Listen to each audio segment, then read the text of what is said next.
Hello दोस्तों, बहुत बहुत स्वागत करता हूँ आप सभी का हमारे चैनल वेल्थ क्रिएटर में। दोस्तों आज हम यहाँ पर बात करने वाले हैं HDFC के बारे में, यानी कि housing development finance corporation limited के बारे में। दोस्तों आपने रिसेंटली देखा, लास्ट ट्रेडिंग सेशन में 4.28% यहाँ पर क्रैक्ट होता हुआ स्टॉक नज़र आया। बहुत ही ज़बरदस्त गिरावट देखने को मिली, हालांकि पूरी मार्केट के अंदर यहाँ पर गिरावट देखने को मिल रही थी। साथ ही दोस्तों आपको यहाँ पर देखने को मिलेगा कि हमने यहाँ पर रिसेंटली मार्केट क्रैश के यहाँ पर रीज़न बताया आपको, 3 रीज़न। यहाँ पर आपने वीडियो नहीं देखी, ऊपर आई बटन में क्लिक करके वीडियो देख सकते हैं। उससे पहले हमने एक और वीडियो बनाई थी, इसमें हम इंडसइंड बैंक के बारे में यहाँ पर बताया था कि इंडसइंड बैंक यहाँ पर क्यों टूट रहा है, कहाँ तक रुकेगी, आखिर क्या इसके पीछे यहाँ पे न्यूज़ है। साथ दोस्तों यहाँ पे हमारा 23 नंबर का स्टॉक था इंडसइंड बैंक। उसके बाद जो हम आज ये वीडियो बना रहे हैं HDFC के ऊपर, तो यहाँ पे 24 नंबर का स्टॉक होने वाला है। ठीक है, हम निफ्टी 50 के सारे स्टॉक यहाँ पे एनालाइज कर रहे हैं 50 के 50। तो यानी कि अब तक यहाँ पे 23 स्टॉक हो चुके हैं और 24 नंबर का स्टॉक यहाँ पर HDFC यानी कि हाउसिंग डेवलपमेंट फाइनेंस कॉर्पोरेशन यहाँ पर आ चुका है। तो आज इसके बारे में दोस्तों यहाँ पे सारी बात करेंगे कि यहाँ पे इसके फंडामेंटल कैसे हैं, क्या न्यूज़ आ रखी है और साथ ही यहाँ पर क्या इसके लेवल्स एंड टारगेट्स बन रहे हैं चार्ट के अंदर। तो वीडियो को लास्ट तक जरूर देखिएगा, साथ ही चैनल को सब्सक्राइब कर लेना अगर अब तक सब्सक्राइब नहीं किया। तो चलिए दोस्तों आगे बढ़ते हैं।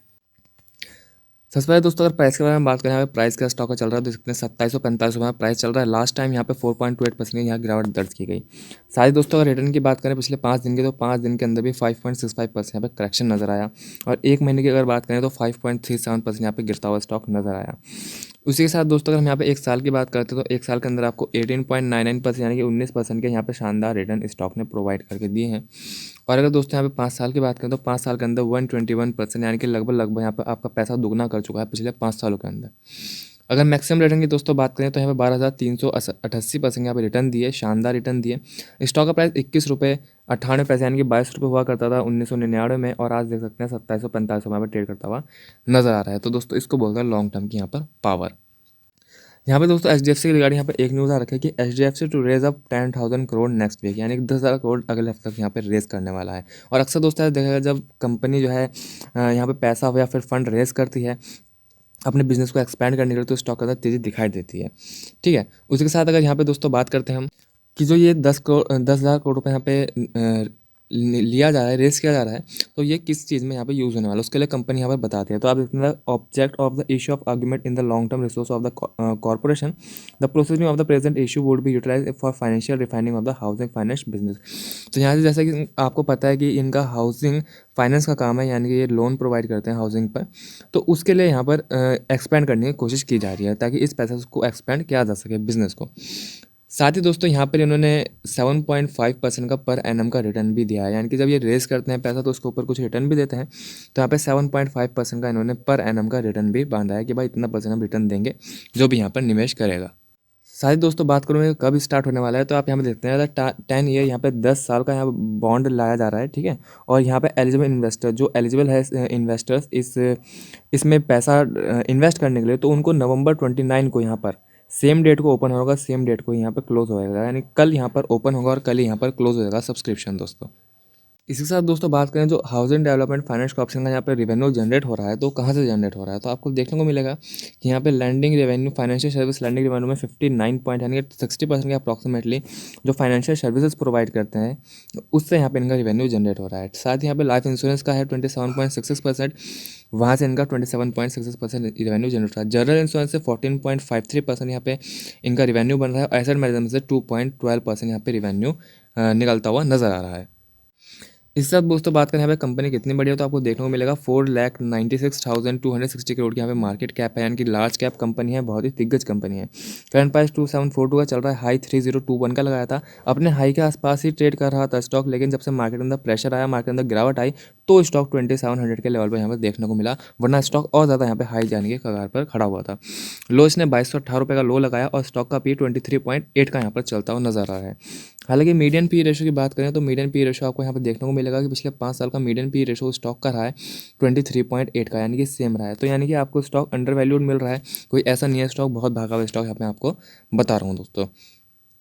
साथ ही दोस्तों बुक वैल्यू 904 रुपये यहाँ पे बुक वैल्यू है। डिविडेंड यील्ड भी यहाँ पे 0.84 की है। अक्सर जो यहाँ पे NBFC कंपनीज होती हैं या फिर आप बोल सकते हो बैंकिंग होते हैं, वो डिविडेंड नहीं देते, पर ये कंपनी 0.84% का डिविडेंड प्रोवाइड कर रही है, तो एक अच्छी बात है, बहुत बड़ी बात है ऐसे कंपनीज़ के लिए।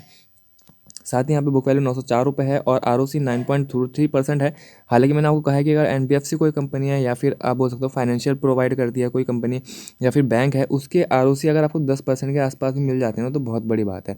इनका अक्सर मार्जिन्स वगैरह कम ही होते हैं, इनको जो इंटरेस्ट है वो पे करना पड़ता है लोगों को, इसलिए इनके मार्जिन अक्सर कम देखे जाते हैं। तो यहाँ पे 9.23% की ROC है जो कि यहाँ पे बेस्ट मानी जाएगी। साथ ही दोस्तों यहाँ पे क्वार्टर रिजल्ट की बात करें तो देखने को आपको मिलेगा क्वार्टर 2 का रिजल्ट आ चुका है। 38,591 करोड़ के यहाँ पे रेवेन्यू जनरेट हुआ, जो कि पिछले क्वार्टर में 30,991 करोड़ का था, और पिछले साल की बात करें तो 34,000 करोड़ के अप्रॉक्सीमेटली का था।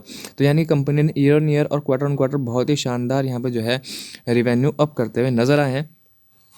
साथ ही दोस्तों अगर यहाँ पे बात करता हूँ फाइनेंशियल प्रॉफिट का, तो कंपनी को देखो यहाँ पे फाइनेंशियल प्रॉफिट भी होता है, ठीक है। तो जैसे कि आपको पता है कि होम लोन वगैरह प्रोवाइड करते हो तो फाइनेंशियल प्रॉफिट होना यहाँ पर अच्छा खासा बन जाता है। तो यहाँ पे 4,679 करोड़ का फाइनेंशियल प्रॉफिट हुआ, जो कि पिछले क्वार्टर में 4,492 करोड़ का था, और पिछले साल की बात करें तो 4,346 करोड़ का था। और साथ ही यहाँ पे नेट प्रॉफिट की बात करें तो 5,258 करोड़ का यहाँ पे नेट प्रॉफिट हुआ, पिछले क्वार्टर में 5,041 करोड़ का था, और पिछले साल 4,600 करोड़ का था। तो यानी कि एक चीज़ यहाँ पे आपको देखने को मिलेगी कि जो इस बार का क्वार्टर रिजल्ट आया उसमें प्रॉफिट अच्छा रहा, रेवेन्यू अच्छा रहा, चाहे क्वार्टर ऑन क्वार्टर हो चाहे ईयर ऑन ईयर हो, फाइनेंशियल प्रॉफिट अच्छा रहा, नेट प्रॉफिट अच्छा रहा, सब कुछ यहाँ पे बेहतर रहा।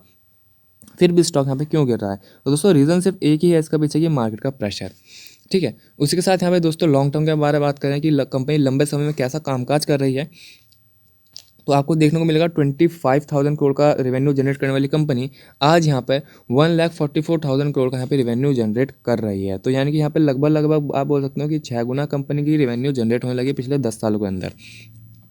तो दोस्तों जिस कंपनी का यहाँ पे रेवेन्यू 6 गुना हो गया, वो कंपनी का यहाँ पे नेट प्रॉफिट की अगर बात करते हैं तो नेट प्रॉफिट आपको देखने को मिलेगा कि यहाँ पर 3,200 करोड़ का नेट प्रॉफिट जो था वो यहाँ पे 20,000 करोड़ का बन गया। यानी कि यहाँ पे बोल सकते हैं प्रॉफिट भी 6 से 7 गुना के लगभग प्रॉफिट भी आपको देखने को मिला। तो यहाँ पे नॉर्मल सी बात है कि कंपनी ने लॉन्ग टर्म में जो रेवेन्यू है और जो प्रॉफिट है बहुत ही शानदार जनरेट किया। जैसे कि आपको यहाँ पे देखने को मिलेगा कि यहाँ पे जो सेल ग्रोथ रही वो 18% की रही, प्रॉफिट ग्रोथ 15% की रही पिछले 10 सालों में, और साथ ही स्टॉक का प्राइस CAGR भी 15% का था पिछले 10 सालों में। तो यानी कि यहाँ पे मैंने जैसे कि आपको हमेशा बताता आया हूँ कि देखो सेल की जो ग्रोथ होती है 10 साल की परसेंट, और जो प्रॉफिट की 10 साल की परसेंट होती है, उसी के साथ अक्सर स्टॉक का CAGR मैच करते हुए नजर आता है। 100 में से 95 स्टॉक ऐसे मिलेंगे जो अपने CAGR जो है उनका वो पिछले सेल ग्रोथ जो होगी 10 साल की और प्रॉफिट ग्रोथ जो होगी उसके साथ साथ चलते वक्त नजर आएंगे। तो इसका भी CAGR आपको 15% देखने को मिलेगा, और यहाँ पे प्रॉफिट भी 15% यहाँ पे देखने को मिलेगा। तो ये एक अच्छी चीज़ है कि स्टॉक बहुत ही सही परफॉर्म कर रहा है, कोई बहुत ज़्यादा आप ये नहीं बोल सकते कि ओवर परफॉर्मेंस है या फिर यहाँ पर बहुत ज़्यादा भाग चुका है फिर बहुत ज़्यादा गिर चुका है, ऐसा कुछ भी नहीं है। स्टॉक बिल्कुल सही रेट पे सही वैल्यूएशन पे आपको यहाँ पर देखने को मिल रहा है। बैलेंस शीट की दोस्तों बात करें 1,63,000 करोड़ यहाँ रिजर्व पड़ा हुआ है, और 4,69,000 करोड़ का यहाँ पर जो है बोरोइंग है। तो दोस्तों बोरोइंग अक्सर NBFC हो या फिर फाइनेंशियल कंपनी हो या फिर बैंक हो, उनकी बोरोइंग ज़्यादा देखने को मिलती है।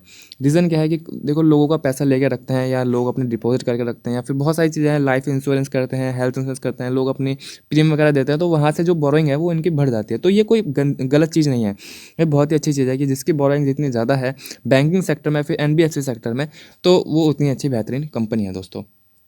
हालांकि ये कहूँगा कि रिजर्व कंपनी बहुत अच्छा खासा है, 1,63,000 का शानदार रिजर्व कंपनी ने रखा हुआ है। फिक्स एसेट कंपनी लगातार बढ़ा रही है, 5,300 करोड़ को 6,600 करोड़ कर दिया। तो ये भी एक बहुत शानदार चीज़ है कि कंपनी का जो फिक्स एसेट है वो लगातार यहाँ पे बढ़ रहा है। उसी के साथ आपको देखने को मिला कि इन्वेस्टमेंट कंपनी कर रही है, 3 लाख जो करोड़ था इनका उसको 3,23,000 करोड़ के अप्रॉक्सीमेटली कर दिया। तो इन्वेस्टमेंट भी कंपनी बढ़ा रही है, तो वो भी एक अच्छी चीज़ है। साथ ही दोस्तों यहाँ पर अगर देखें शेयर होल्डिंग पैटर्न, तो वो भी यहाँ पर काफ़ी सेफ नज़र आता है। FI के पास 71.95% की होल्डिंग है, DI के पास 16.85% की होल्डिंग है। तो यानी कि जो उसके प्रमोटर है वो FI और DI बन के यहाँ पर बैठे हुए हैं, और यहाँ पे इन्होंने जो होल्डिंग है 90% की अप्रॉक्सीमेटली होल्डिंग इन्होंने ले रखी है, FI और DI ने, यही इसको यहाँ पर कंट्रोल कर रहे हैं। तो ऐसा कुछ नहीं है कि अगर यहाँ पे प्रमोटर नहीं है और FI और DI के पास होल्डिंग है तो कंपनी खराब हो जाती है। नहीं दोस्तों, मैंने हमेशा कहा है कि प्रमोटर FI और DI को मिला के यहाँ पे 90% या फिर 80% होल्डिंग हो तो कंपनी काफ़ी सेफ माने जाते हो। तो यहाँ पे आपको देखने को मिलेगा FI और DI ने यहाँ पर 90% होल्डिंग लेके बैठे हुए हैं, तो यहाँ पर कंपनी काफ़ी हद तक सेफ नज़र आ जाती है। पब्लिक के पास 11% है, तो ये बिल्कुल जो शेयर होल्डिंग पैटर्न है एकदम सेफ नज़र आता है। तो दोस्तों जैसे कि आपने देखा कि यहाँ पर जो स्टॉक है अपने हाई पे ट्रेड करना चाहिए था, यानी कि 3,000 के से भी ऊपर होना चाहिए था, पर मार्केट के प्रेशर की वजह से स्टॉक नीचे जा रहा है। शेयर होल्डिंग पैटर्न बहुत अच्छा है, क्वार्टर रिजल्ट बहुत अच्छे आ रहे हैं, शानदार आ रहे हैं, नेट प्रॉफिट शानदार निकल रहा है, तब भी यहाँ पे मार्केट गिर रही है। तो मार्केट प्रेशर की वजह से स्टॉक यहाँ पर करेक्ट हो रहा है। तो इसका मतलब ये है और साथ ही साथ यहाँ पे जो कंपनी है वो यहाँ पर रेज भी लेके आ रखी है, यानी कि यहाँ पर पैसा भी इकट्ठा कर दिया 10,000 करोड़ के अप्रॉक्सीमेटली, ठीक है, बॉन्ड के थ्रू। तो यहाँ पर एक चीज़ होनी चाहिए थी कि यहाँ पर जो इनका डिलीवरी है, यानी कि जो यहाँ पे लोग इन्वेस्ट कर रहे हैं, कितना इन्वेस्ट कर रहे हैं, तो मैं आपको यहाँ पे दिखा देता हूँ। तो दोस्तों यहाँ पे आपको देखने को मिलेगा कि यहाँ पर मैं बात कर रहा हूँ 26 नवंबर की बात कर रहा हूँ, यानी कि recently trading session, last trading session की बात कर रहा हूँ, जब मार्केट करेक्ट हुई तब यहाँ पे क्वांटिटी ट्रेड की गई 33,53,000, और उसमें से डिलीवरी क्वांटिटी 20,19,000 उठाई गई, यानी कि 60% का यहाँ पे डिलीवरी परसेंट रहा। 20% या फिर 25% से ऊपर अगर डिलीवरी परसेंट रहे तो उसको अच्छा माना जाता है। उसका यहाँ पर 60% देखने को मिला, यानी कि बहुत ही बेस्ट था। अक्सर जैसे मार्केट गिरती है और अच्छे स्टॉक अगर करेक्ट होता है तो उनके अंदर बहुत सारे लोग जो है यहाँ पर बाइंग करना शुरू कर देते हैं, ठीक है। तो उन्हीं में से एक स्टॉक था HDFC कि यहाँ पर थोड़ा सा गिरता हुआ क्या नज़र आया कि लोगों ने इसके अंदर 60% यहाँ पर डिलीवरी उठा ली। तो यहाँ पर दोस्तों इस टाइप का जो स्टॉक आपको सही वैल्यू मिला, आपको बाइंग जरूर करनी चाहिए। अब देखना बनता है कि चार्ट पर किस टाइप का यहाँ पर चार्ट पैटर्न बन रहा है और क्या वैल्यूज़ आती हैं यहाँ पर बाइंग करने की।